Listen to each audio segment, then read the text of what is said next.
everyone, welcome back to Small Town Voices, where I, Victoria Granados, will be interviewing small town people. Today we have with us Miss Tracy Hardesty. Hi. How are you? I'm well. How are you today? I'm good. Thank you so Good. much for joining us. Thanks for inviting me. Of course. So tell me a little bit about your background. We all know you as Miss Tracy, the dance teacher, and Coach Tracy, the cheer teacher. Yep. So tell us a little bit about your background and your journey. Well, I was born in Nebraska, and my parents moved around quite a bit. They put me into gymnastics when I was about 2 years old. Oh, wow. And I don't do that now. I can do cartwheels still, both directions, mind you.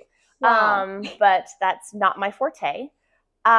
We moved to South Carolina when I was in third grade, and I had foot problems and with growing because I'm very tall. The doctor told mom and dad that I should take dance. It would be really good for my feet, and it stuck all the way through college. I danced through college.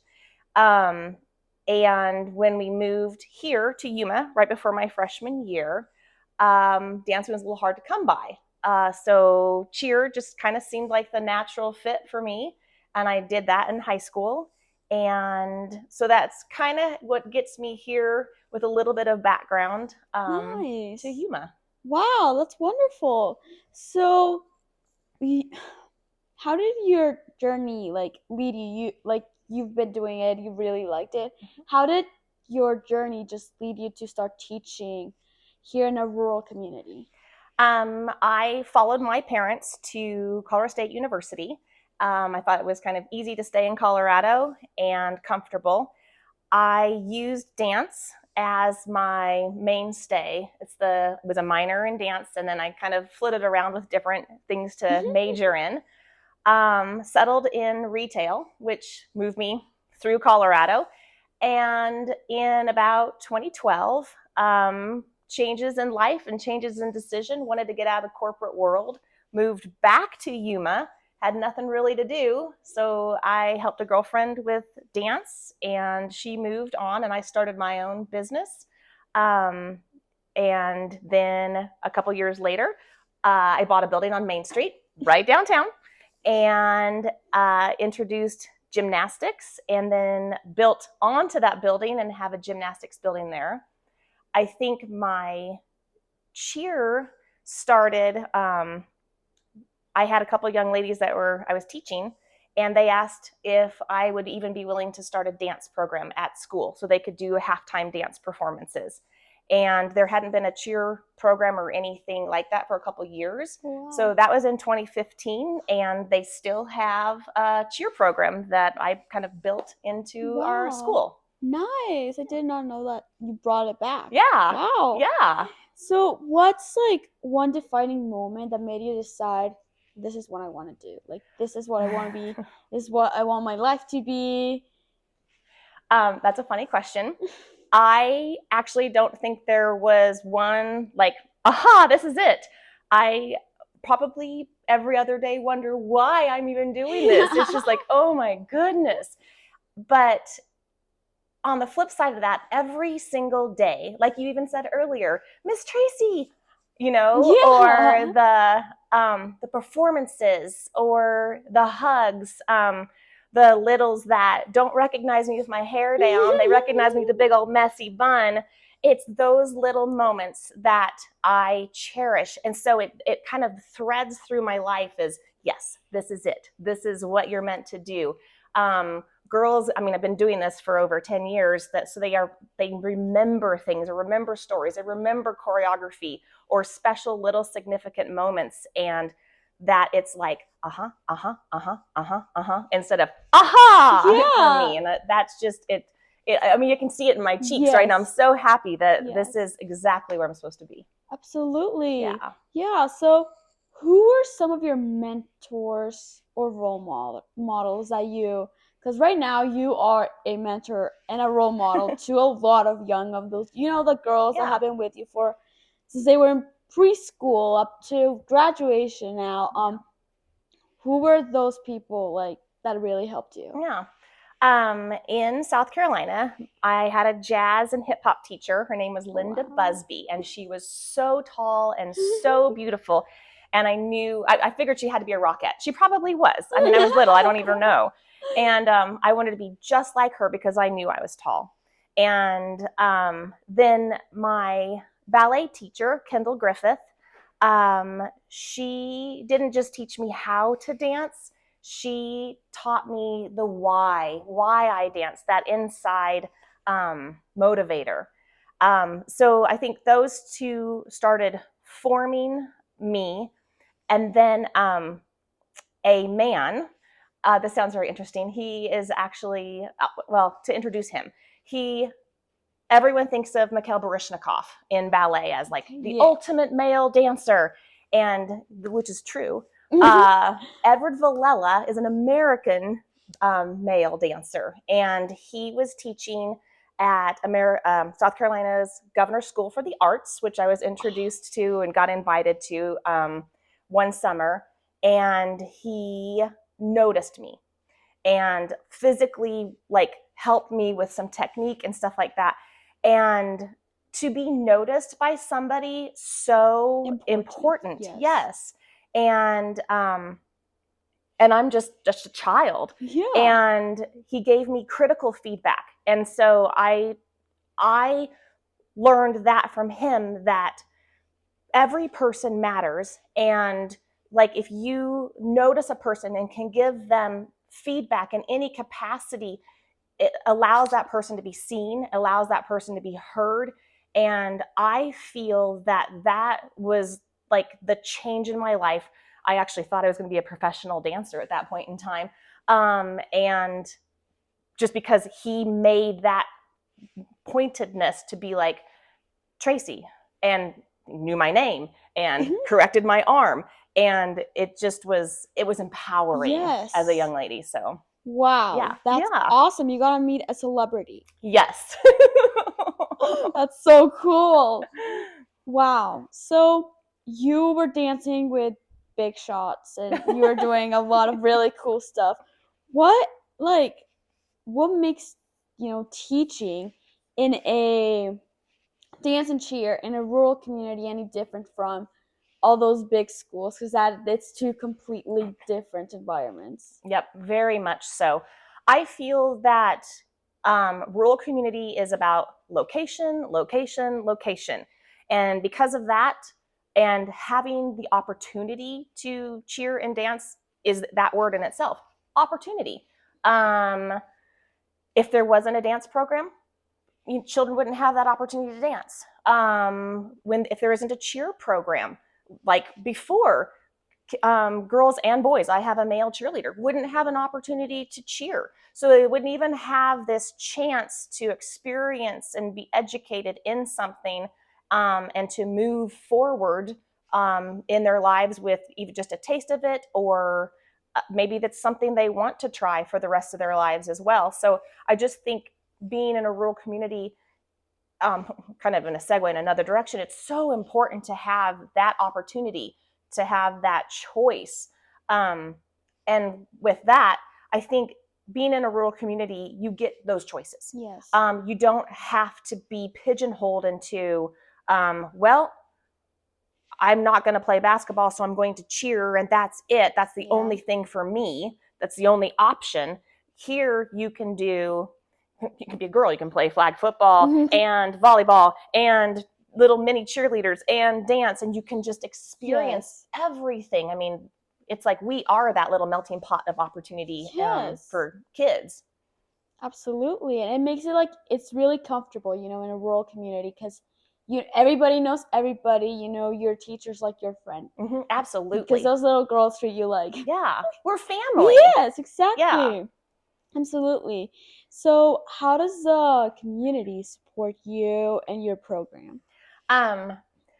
It's hard to think about when I started what that looked like, because I feel now it's just so collaborative. It feels like we just have melded together, kind of collectively.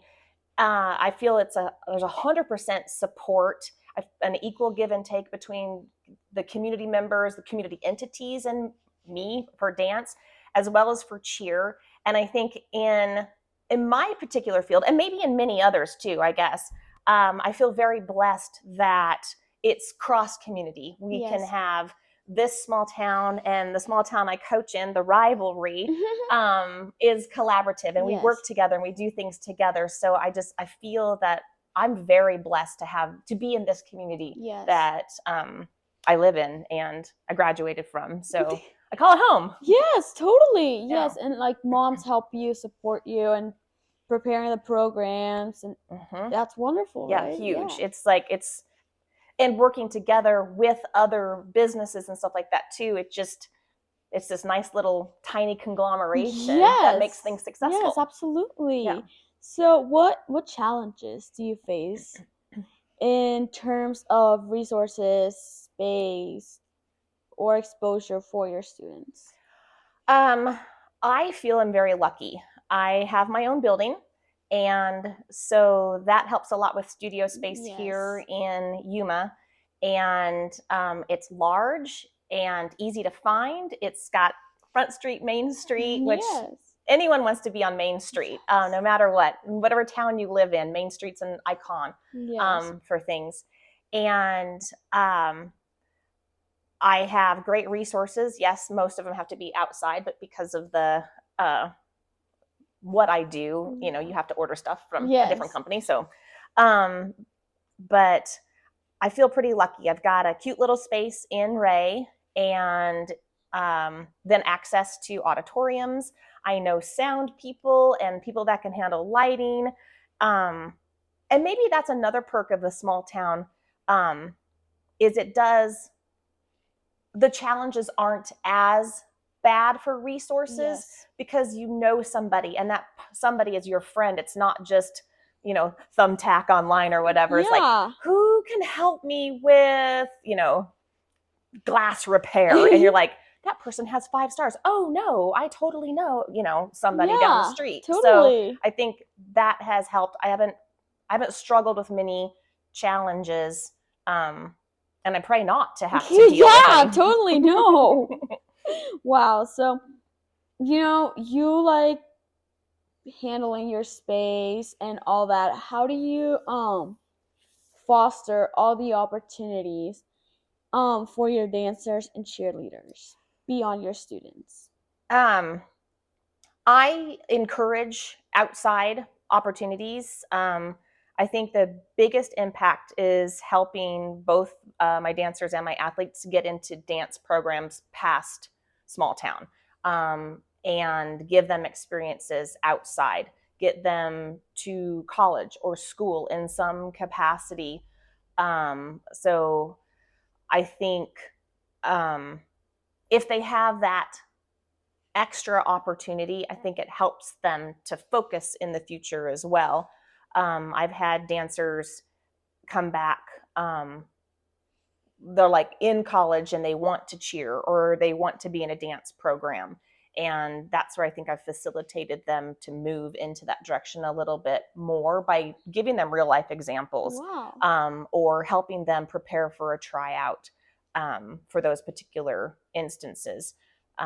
So I want people to use what they've learned in the future, even if it doesn't mean that that's going to be their thing. Yes, totally. Yeah. So what traditions or values from small town life do you bring into your classes? We are very casual, and we don't come to dance class in pink tights, black leotards, and hair in a bun. Sometimes it's holes in your socks, blue jeans, t-shirts, and the messy bun, of course. So I feel that's kind of something about being in a small community.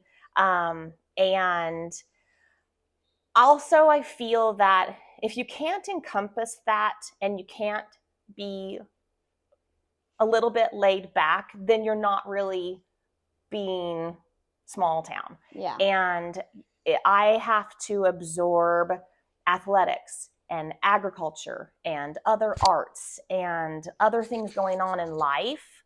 And I feel that that is what has become tradition in my studio. Absolutely.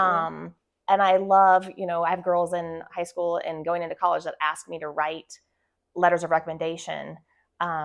And that's the thing, is that everything intertwines, and I feel that that's instilled at a young age. And you see pictures of my little girls in tutus on combines with daddy, and that's tradition. Yes. That's Yuma. That's small town, and it braids itself so beautifully through my studio, I feel, and I hope that people feel that as well. Absolutely. So, yeah. Wow. That is true. You get to see the little girls in shop all dressed up, and you're like, that's a princess right there. Yes, exactly. It definitely is. Yeah, no, absolutely. So what's your teaching philosophy? Like, what do you want every student to take away from your classes?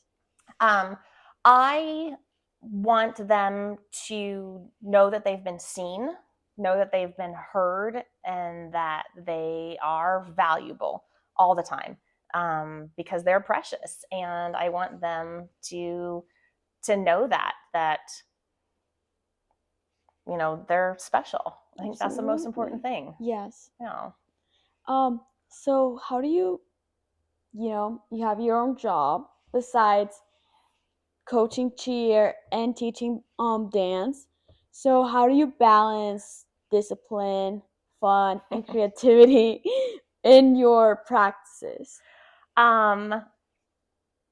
Being flexible, and no pun intended on that one. Like, it's like you have to be flexible.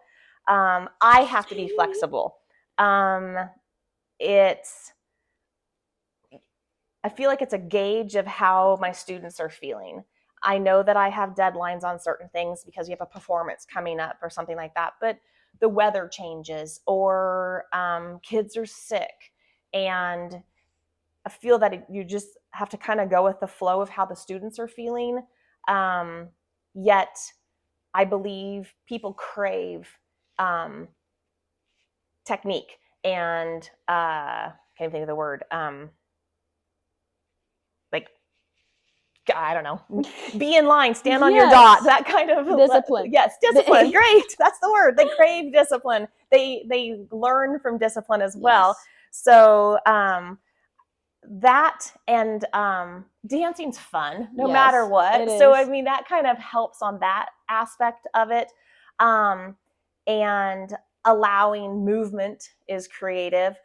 I think one of my biggest challenges, but it also helps steer the class, is the music I select. Yes. And that's it can be an ongoing trauma at points in time, but it's also that they get so excited if they hear a certain piece of music, or they snap to it because they're like, we're ready to dance. Let's go to it. TikTok, So that's beautiful. Yeah, the girls, the music that you pick, like for the parade, it just, the girls are vibing to it and dancing. It's just beautiful. Yeah. Thanks. So can you share, you talked a little bit about all those students that you've had. Can you share a story about a student that really inspired you? There's like so many stories, I think, lots of little things. I guess I'm probably going to give a couple of them, because a couple of them just touched my life in different ways. Absolutely. One of the first students, Leslie, I think what was most important for me, and I will remember it for the rest of my life, she's the one that asked about starting a dance program in high school. And to be that bold, and basically my challenge back to her was, you find the girls, I get the permission, and we can do it. And she did, and found an outlet. And I want to say we probably had 15 girls that first season that she got, not me. It wasn't about me, because I just had started. And I mean, yeah, I went to high school here and I was the cheerleader, but that didn't mean anything to these girls. They don't know me then. And so I feel that her being that bold, and knowing that you're going to have a smorgasbord of students that you teach. And probably most recently, just because I've feel like I've raised her through dance, is Braylon Armstrong. Just has been that one that, if I had a daughter, and I've already told her and her mom this, that she would be it. And the willingness to play back into my life and push back on me and challenge me, and yet be molded and grown, both physically as a dancer and as an athlete, and emotionally and spiritually. I think those girls that I can, I don't know, I guess live life with and be involved with their families with, is a lot of as inspiration. It keeps me going. Yes. Big, deep down inside. Yes, because you feel like their mom, basically. Yes, You know, exactly. You have to. It's discipline, but you're teaching them, you're molding them, you're giving them their character. You know, it's lots of tears too. Tears and laughter. That's good. Blood, for the sweat, soul. and tears. Yes, exactly. Yes. Exactly. Yes. Wait, I think that's a song that I've used in ballet. That is a song. Yeah, it's from Leap. It is. I love that movie. I love that movie. So, how do you help your students build that confidence, the teamwork, and the leadership skills that they're going to be using all throughout, college and whatever they decide to do later on in life? I hope and pray that I give them a safe place. That's kind of what I want. I want them to have a safe place to fail. I listen to them and allow them to try. I don't let them give up. No. I don't want them to give up. I make them work together. I make them work independently, and they get to share in their successes as a team. They get to share in their successes by themselves individually. I just feel like those are great assets to moving forward. Yes. That don't give up. Try. You might not be successful, and that's okay. I mean, you don't have to be perfect and wonderful at everything. I'm not. It's okay to fall. It's okay to fail. Get back up. Try a different avenue, or maybe don't try it again, but you tried. Yes. And then I think that being able to fail and fall in front of others is a way of success, that it's okay to. Those people help lift you back up. And you learn from your mistakes. Yes. And then that's your teamwork, and that's your leadership, because you're leading others to be okay with success and failures. Absolutely. I'm attending a leadership program, and our leader, Alice, she was talking, I love her too. She was talking about how our big moments. Mm-hmm.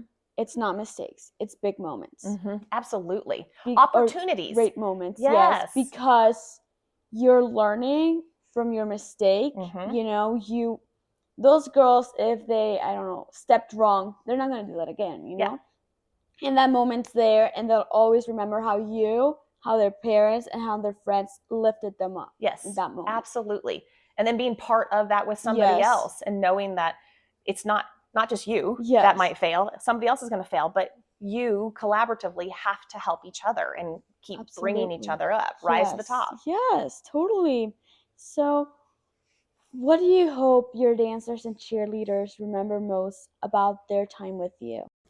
Hi there. Thank you so much for listening to this first half of Miss Tracy's interview. Please stay tuned to listen to the second half. Bye-bye.